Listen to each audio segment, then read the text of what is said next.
But man, what I want to get into now is because, like we said in the beginning, basketball is just only one part of you. Business and the things that you do outside the basketball court is probably bigger than the basketball side now at this stage of your life. When did that start? When did we want to start getting into investing, owning businesses, and just all the things that you do outside of basketball world? Man, honestly, like I didn't really I just like my first 4 years I was just save,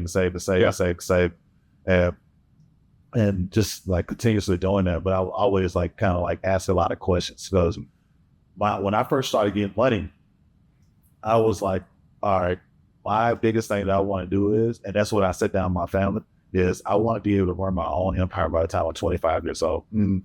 And I was able to do that. Yeah. But I was able to do that because I had been grown and been taught how to do it, not since I was 19, but since I was 16.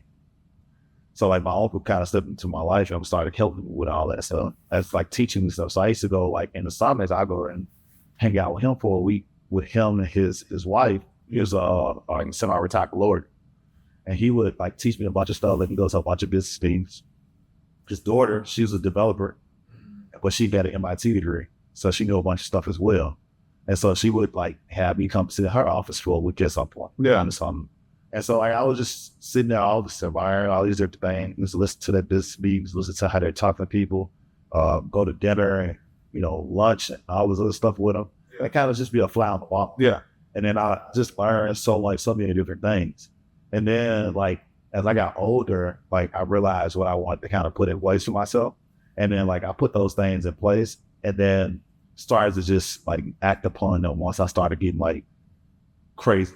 Yeah. Like, so like I thought when I signed my first deal, after the first year of my first deal, I started to invest into like real estate. And then I went from like investing into real estate to like doing like other different things, like buying small businesses, stuff like that.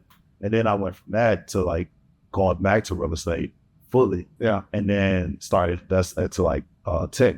And then started doing some different stuff outside of that. So it was just like a lot of different things. And then as I kind of got older, I was like, all right, I want to buy into like a team overseas. I wanted to the Bristol and Bullets. That's So I was just like doing different things. Like I've been talking to like soccer teams, stuff like that, to buy into some of the soccer. Yeah. And so there's just a lot of different things that I wanted to kind of do, but I wanted to kind of position myself to do those things. And I've been fortunate enough to position myself by obviously like making a lot of money with the NBA. Yeah. Also doing a bunch of stuff outside of the game that's maybe a lot of money as well and building companies up. So like another thing I did was I started a trucking company. Mm-hmm. And then alongside my venture capital company as well. And then like I said, I was already doing like real estate. Yeah. So it's just like a lot of different things that I started doing that really put me in position